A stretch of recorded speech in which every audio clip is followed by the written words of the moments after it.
Stephanie of Stephanie Stitches. Welcome to my channel where together we sew.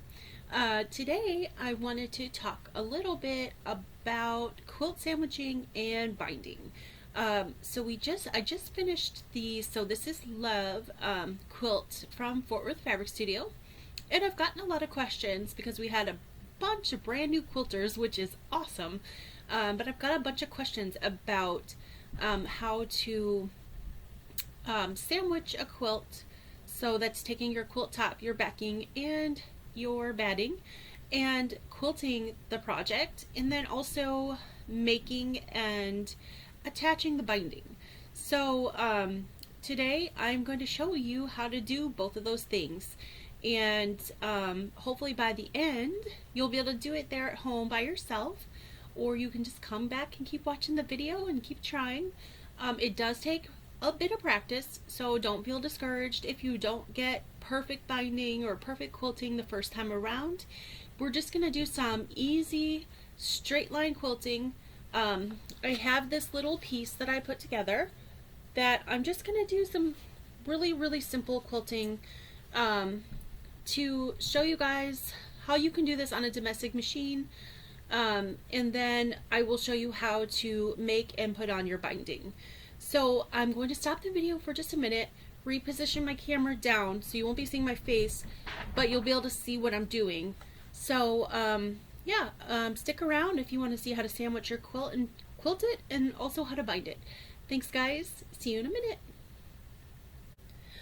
Okay, so here I've got this piece I've made from leftovers from a mini charm pack that I used for another project, and then I've got my batting, and I've got my backing.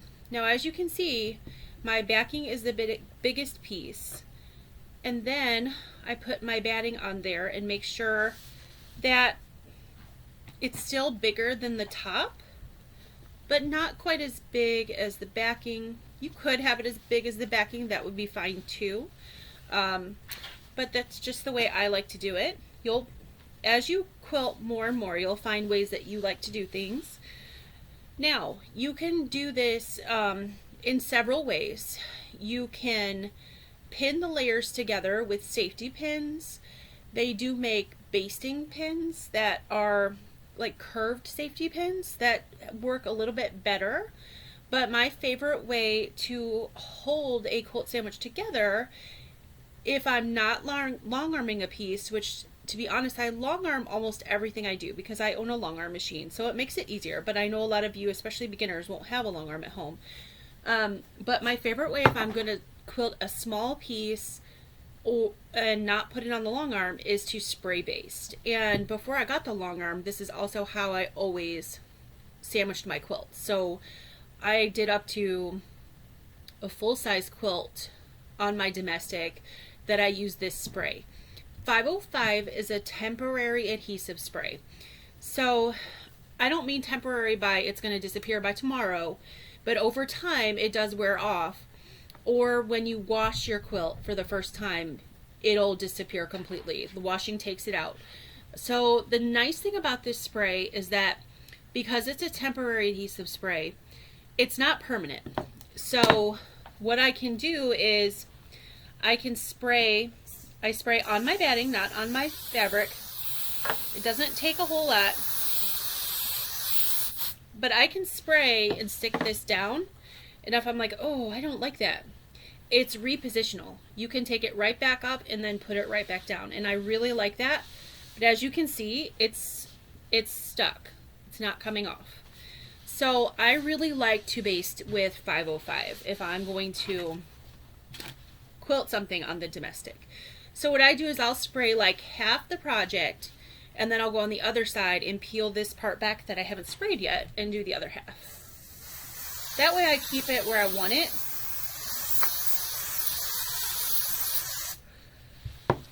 And whoops.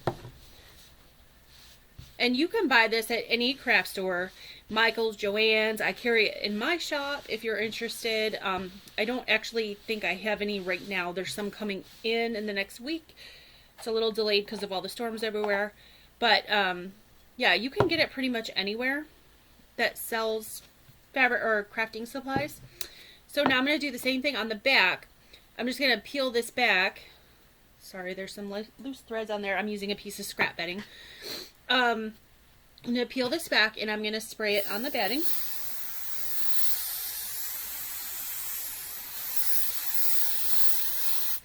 And then I'm just going to lay that down on my backing fabric. I'm going to go turn it around and do the other side. Stuck a good portion of it already, so there's not much left to do. And the nice thing about 505 is that it doesn't gum up your needle either. So you can sew right through it, no problem. You don't need to iron, you can just use your hands and press everything nice and flat. So there you go. I have my quilt sandwich. It's all together. Like I said, you don't have to use spray though. You definitely can pin, baste.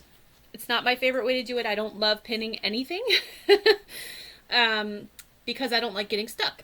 And for some reason, when I pin things, I stick myself a lot. So there's people that love pin basting though. So I'm not against it.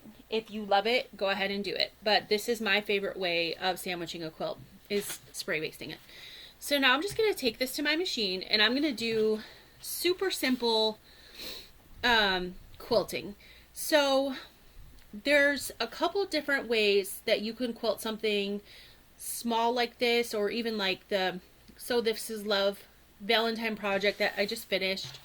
You could do what we call a crosshatch, which means you would sew from one corner diagonally across down to the other corner, and then you'd sew every like inch away from that diagonally, bolt your like this way, and then you'd come in this corner and do the same thing, and then you'd have, the result would be diamonds, which would look really, really, really pretty. I love diamonds. If you are doing a small project and you don't know how to free motion quilt on your domestic, I think that looks really lovely. Or what you can do is, it's called echoing your block, which is what I'm going to do here. So what you do, no matter what design it is, if it's a star, if it's a square, if it's a heart, you just sew about 1/8 or 1/4 inch away from your seam and just follow that seam all the way. So what I'm going to do on this one, just to make it easy and to show you guys how to just do a little bit of quilting on the domestic, is I'm just going to echo the blocks. So what I'm going to do is I'm going to do about 1/8 or 1 inch or 1/4 inch away from the edge on all of these blocks. So I'm just going to be making straight lines down. Now I'm not going to stitch in the ditch. That's a little bit different. Stitching in the ditch means between these two seams here, I would go right in that ditch because I don't want the stitching to show. I actually want this stitching to show on this. So I'm going next to the seam about 1/8 or 1/4 of an inch. I'll have to decide once I start if I'm doing 1/8 or 1/4, but that's it. So it's pretty simple. The one thing I can tell you is you want a piece when you quilt with a little bit smaller of a stitch length so your stitches don't pull apart. So I usually piece about 1.8. I'm going to turn my stitch length up to about a 3 or a 3.5 so my stitches are bigger and they look more like quilting stitches or finishing stitches than piecing stitches. So I'm going to do that right now and turn mine up to about 3.5, and I'm just going to start here and I'm going to stitch all the way down and do that all the way across, and then once I've done those, I'm going to turn this and I'm going to do the same thing here. So we're going to have lines that go this way and we're going to have lines that go this way. Super simple quilting.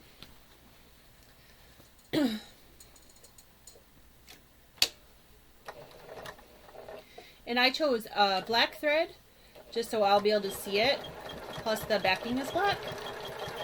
But you can choose whatever you like. You can either have it melt in or you can have it stand out.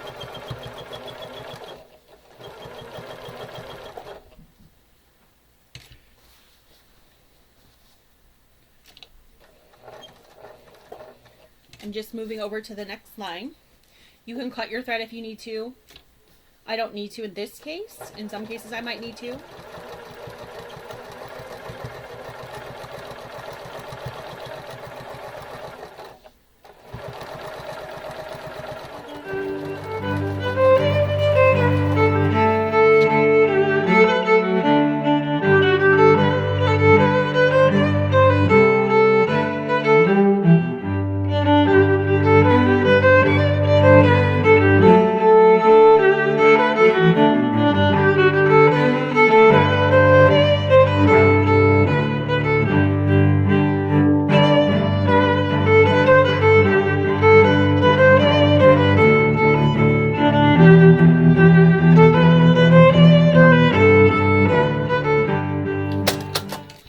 Okay, so I finished quilting the whole top. As you can see, I just echoed all the blocks. Now what I'm going to do is I'm going to trim off all this excess all the way around. So that's why I was able to kind of move around and not cut my thread, because I'm going to cut all that junk off anyway, and you won't see it. So I'm going to take my ruler and find the right lines and just trim all this off. And I'm going to do that all the way around so we have a nice pretty straight edge.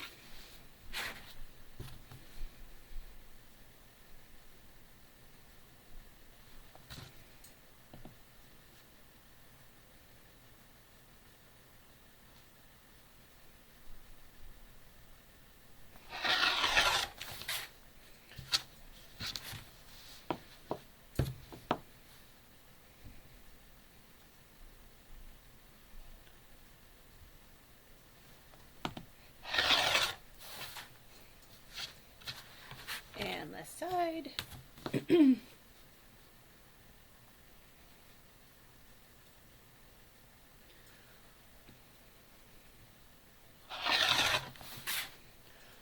Okay, so now you should have a project that looks nice and clean, and the only thing we need to do is bind this. So I'm not sure if you can see the quilting on the back, but you can see it looks like squares, if you can see that. So really easy. That's a really easy way to quilt. Great for beginners. So I'm going to put that aside for a minute. Grab my fabric for binding.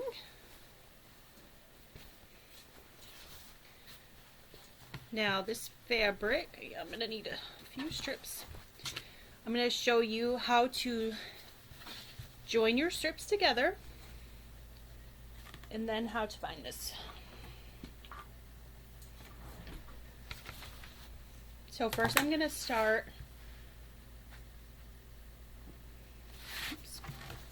fabric.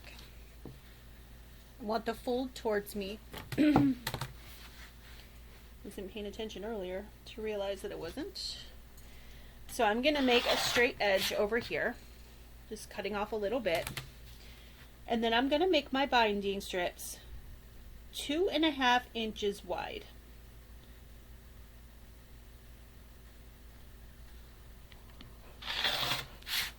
So I'm probably going to cut 4 of these strips because this isn't salvage to salvage, this piece of material. I used half of this piece for the backing, and I'll use the other half for the strip. So I have more to join together, but that's alright because then I can show you guys how to join your binding.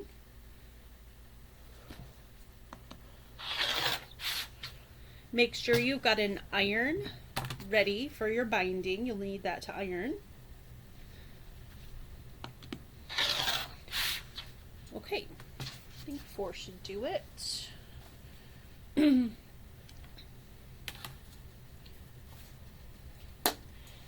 me get my iron plugged in here.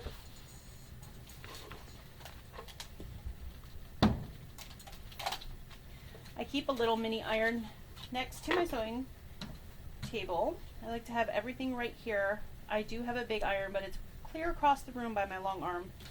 So I like to have this little mini one to make it easier.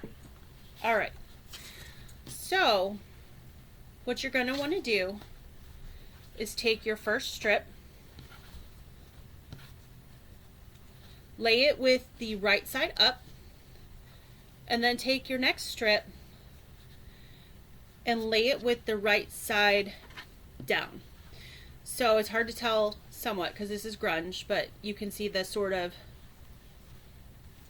textured side, and then this is a solid side. So the solid side on grunge is the wrong side. The textured side is the right side. So I've got the textured side up, and I'm going to put the wrong side up here, or the right side down. So you're going to make your pieces cross. The bottom one comes out, or the first strip you put down, you're going to want to put this strip right on top near the edge. And I don't usually pin, but I'm going to pin to show you guys, because if you're a beginner, you're going to want to pin. And then you're going to sew a diagonal line from the top left to the bottom right. We're going to do mitered corner, or a mitered diagonal mitered seam to join our binding strips. So if you've got a marking pen, chalk, water soluble pen, friction pen, whatever you like to draw a line, or if you've got this seam guide tape from Cluck Cluck Sew, now is a great time to use it.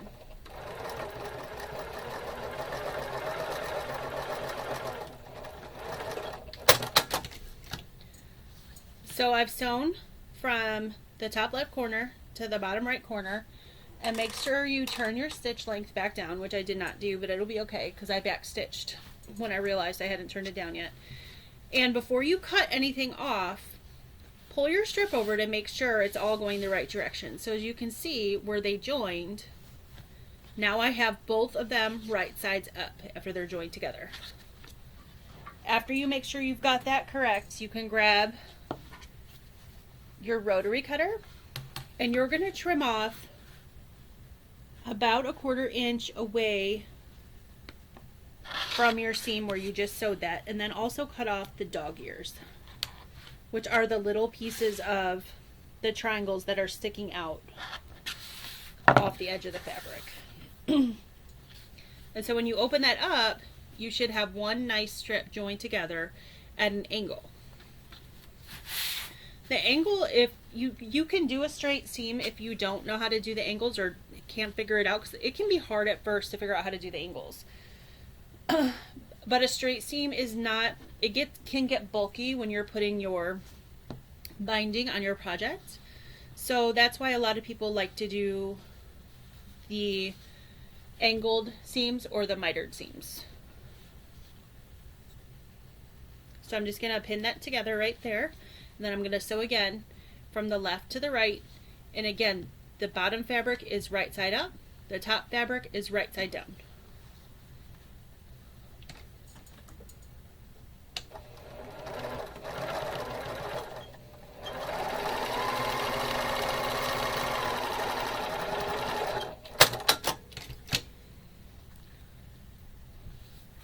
And I promise, the longer and longer you sew or quilt, the easier this will get.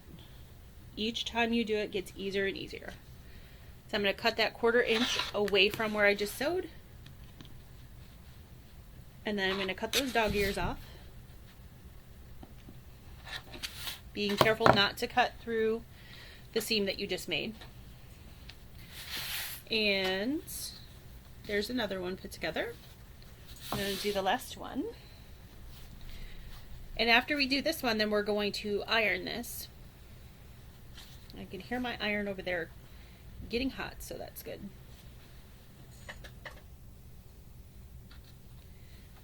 It's very cold here today. I don't know about you guys. We got a little bit of ice. We had rain and then ice yesterday and turned into snow. Now we've got quite a bit of snow out there. So I got my little hoodie jacket on to keep warm.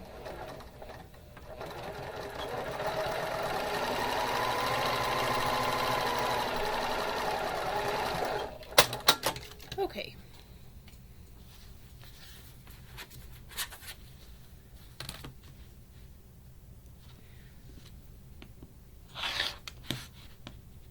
Just going to cut those dog ears off.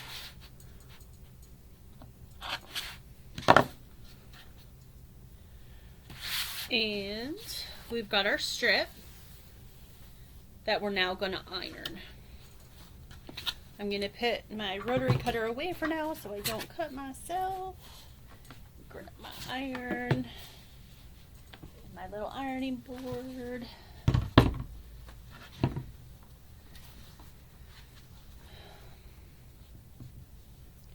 So now we're going to iron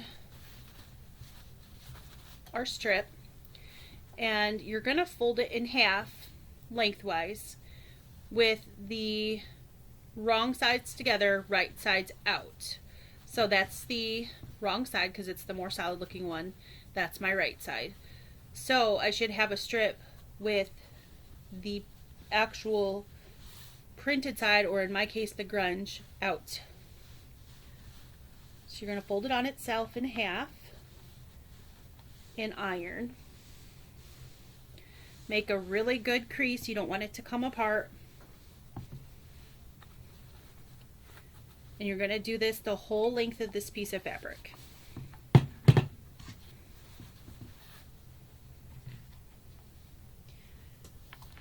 I'm going to iron that seam one direction. Some quilters like to iron it open, some like to iron it one direction or the other. It's really up to you. If you make little stitches, you could do it open. I don't recommend doing it open if you make bigger stitches because it could come apart.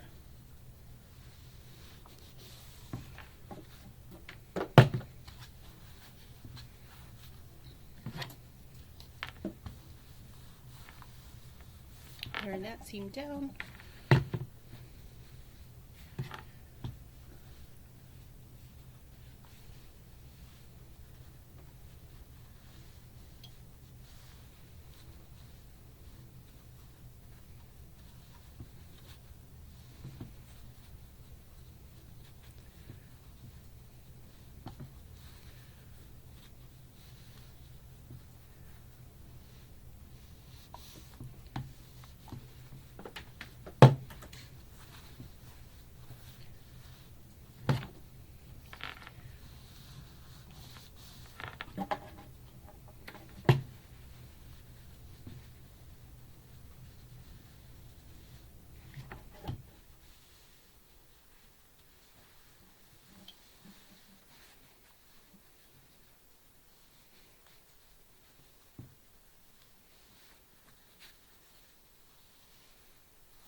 Okay, got that all ironed all the way down. I'm going to put my iron up here, kind of get it out of the way. So as you can see, I've got one long piece. And grab your project. Now, there's different ways that you can attach binding. Some quilters attach it to the front, flip it to the back, and hand sew it on. I am allergic to hand sewing. So I'm going to attach it to the back and then flip it to the front and attach it to the front. So I'm going to flip it to the back. I usually start my binding somewhere in the middle-ish area on the bottom of my quilts. So I'm just going to, you're going to lay the raw edges or the open edge. So if I can get my fingers to work here. That's the open edge. Okay. It's hard to see because of the black. But you're going to lay your open edge towards the bottom of your project, because we're going to tack this on, and then when we flip it over, it's going to go right over that edge and cover it up. So put the raw edge to the outer edge of your project. I'm going to start kind of right in the middle. I do backstitch when I do binding, and I'm going to do 1/4 inch all the way around.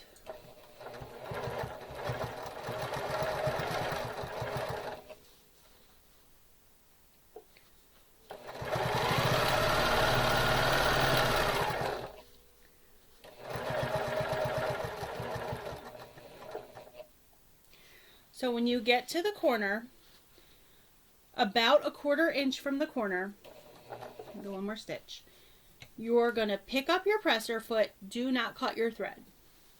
Turn your project at an angle where you can sew off that corner. And then you're going to sew to the corner. I also like to backstitch here. And I come off the corner 1 stitch, but without cutting my thread. Okay? So you've sewn all the way to the edge, about 1/4 inch from the edge. Turn your project, you can see it's at an angle, and then sew off that angle right off the corner, but backstitch there. I'm going to pull my project down a little bit. It's still attached, I haven't cut my thread. And you're going to take this part that's not attached yet of your binding, and you're going to bend this back at an angle.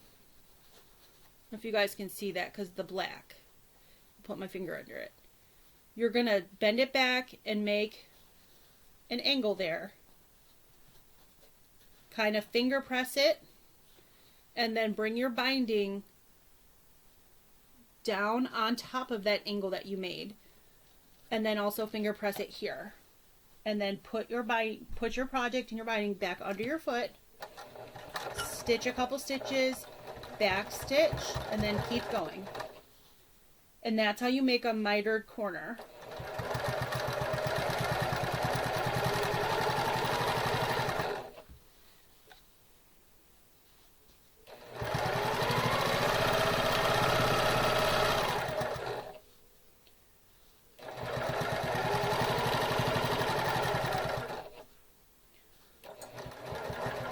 So I'm getting close to the edge again.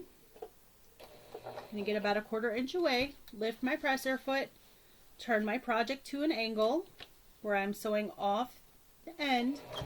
I'm going to sew to the edge of the point, back stitch, and then sew off the end by 1 stitch. Lift my presser foot, move my project, pull my strip up towards the top, but making that right angle there, and then folding my strip back down on itself to be straight in alignment with this side, and then putting my binding back under there, under the needle. Take a couple stitches, back stitch, and then keep going down this side.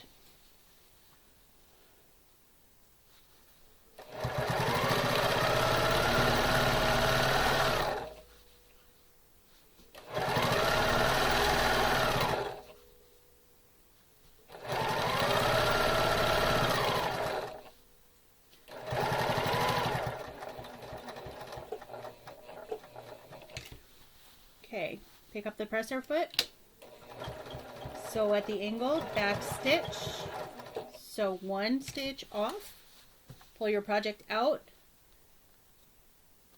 pull your strip up, making this angle here, and then folding down to make it even with that side. Presser foot back down, stitch, back stitch, and keep going.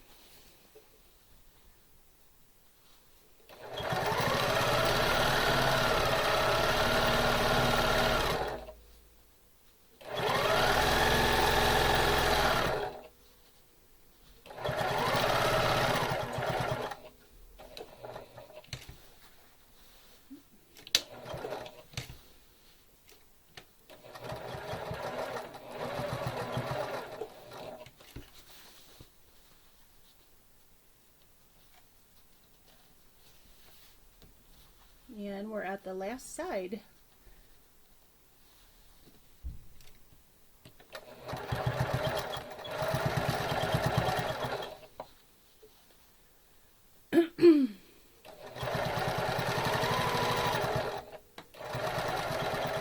Now where I stop, I'm going to back stitch to make sure the stitches don't pull out. So this is how where we're gonna join our binding together. Okay. So this is like a beginner way of joining. We're not gonna do a miter join here because I feel like that's a little hard to get. There are binding tools which you might already have. If you don't have one, that's okay. You don't need one. I'm gonna show you an easy way instead of doing a miter join. That I think is much easier to learn at the beginning. As you get more advanced, there's videos out there that show you how to join it at an angle or the miter join instead of this way. But the way I do it for beginners is take the strip, that's the first one that you sewed on, give yourself a little bit of space past where you stitched, and just finger press that and have this, lay this strip back, and then iron that right there, just to give it a line so we know where to sew it. And then this strip that this is where we just stopped, bring that right up against where we have that one folded and press so it's folded back on itself. Press that, and so you should have two pieces that look like that. They're right up against each other. That's going to make it easier to join these.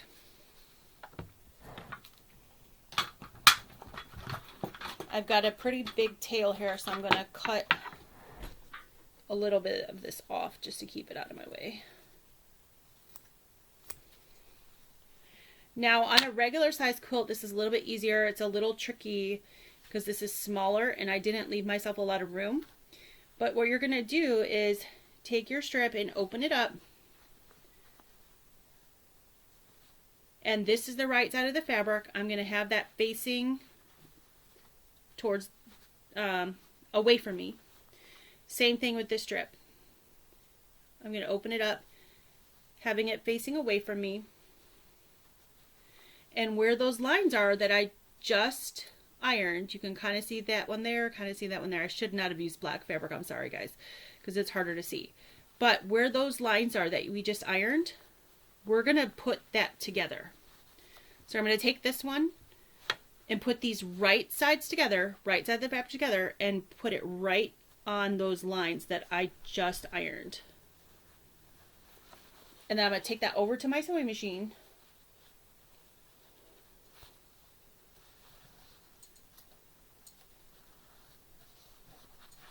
I'm going to put my needle down. Oops. You may want to pin these together.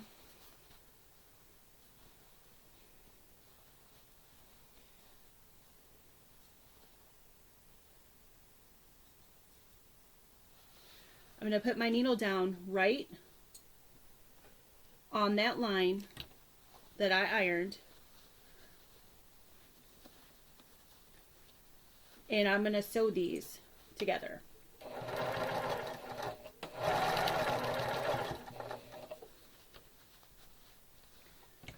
I didn't leave myself very long tails, so this is a little difficult, so make sure you leave yourself about a 6 to 8 inch tail on each end.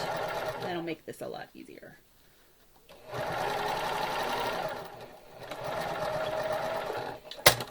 Okay, so now before I trim off anything, I'm going to make sure that that fits together. It does.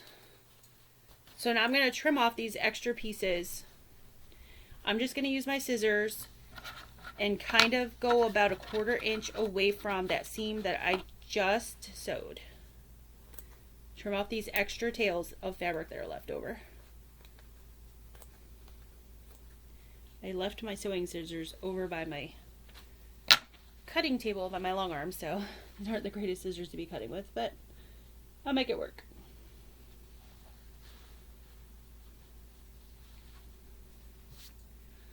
So the strips are joined right here. It's not the prettiest join I've ever done because I didn't leave myself enough room. So make sure you leave yourself a long enough tail on each side. I'm going to put my project back under the sewing needle and go back a few stitches away from where I stopped. Back stitch.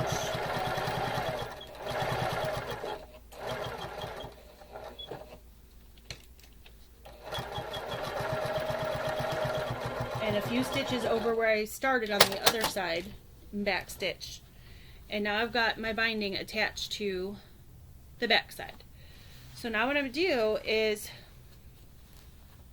kind of push my binding up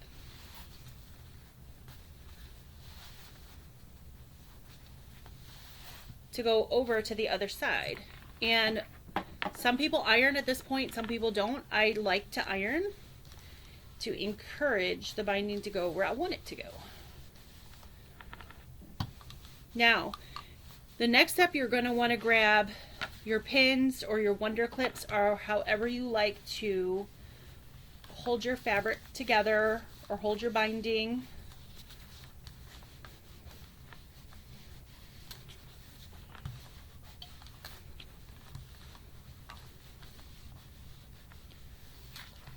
Okay. And let me grab my bag of wonder clips.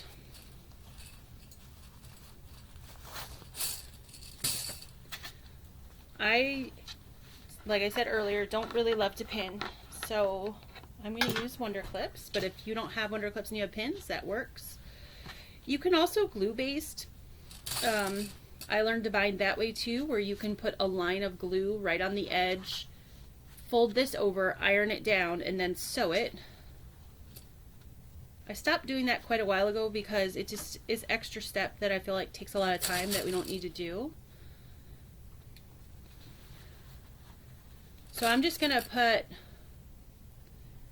a few wonder clips on each side. And when you get to the corner, you're going to want to fold this piece down. Hold on.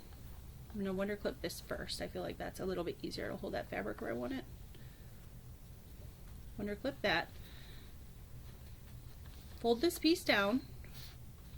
And you should have an angle right here. And then fold that little angle over, and you'll have your mitered corner.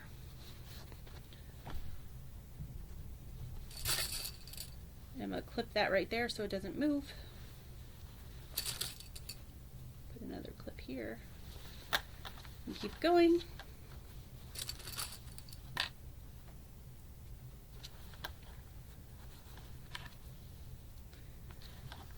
Kind of try to straighten the corners a little bit, as you can see, straighten it out, and I've got that angle here, and the reason why we're getting angles on this side is because we angled the back. So I'm going to flip this over, just helps hold the fabric. We've got the angle there, and I'm going to flip this corner, and we're going to get our nice mitered corner.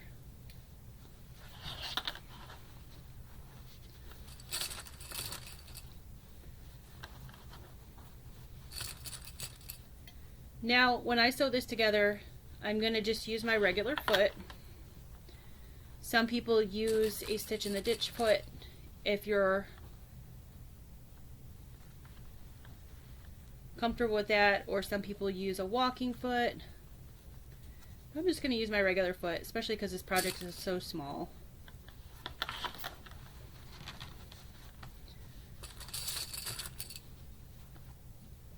And I'm going to make the tiniest seam, barely 1/8 of an inch, just catching the very edge of my fabric. So I'm going to keep my black thread in there so it doesn't show up too much.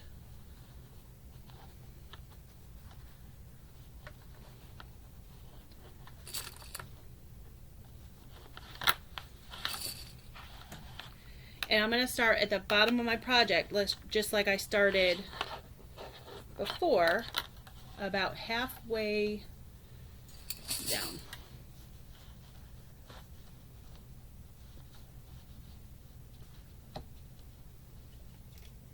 So I'm going to put my presser foot down, like I said, about 1/8 of an inch.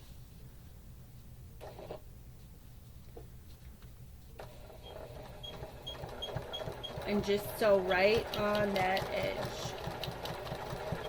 Just barely catching the edge. I don't want to sew in the middle or over here because then you're going to have a big flap. I'm sewing right on the edge.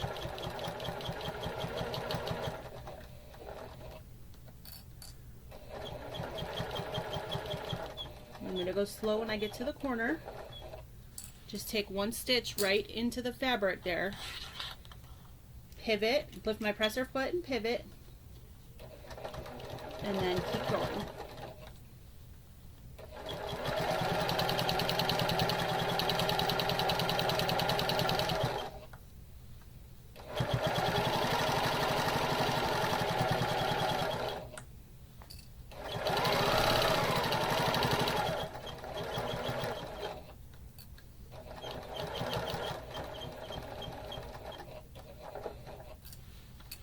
Just cut the corner, pivot,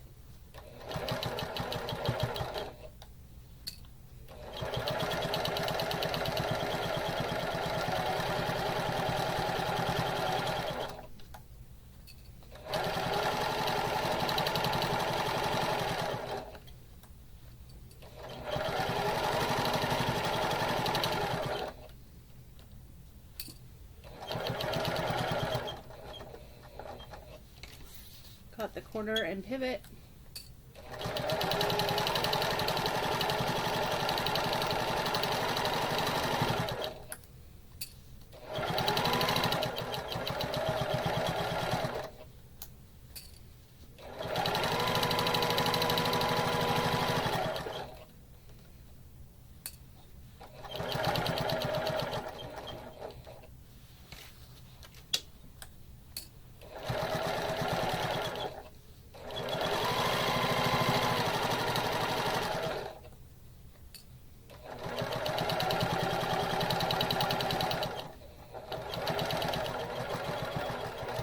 Back to the beginning, so I'm just going to back stitch there and cut my thread.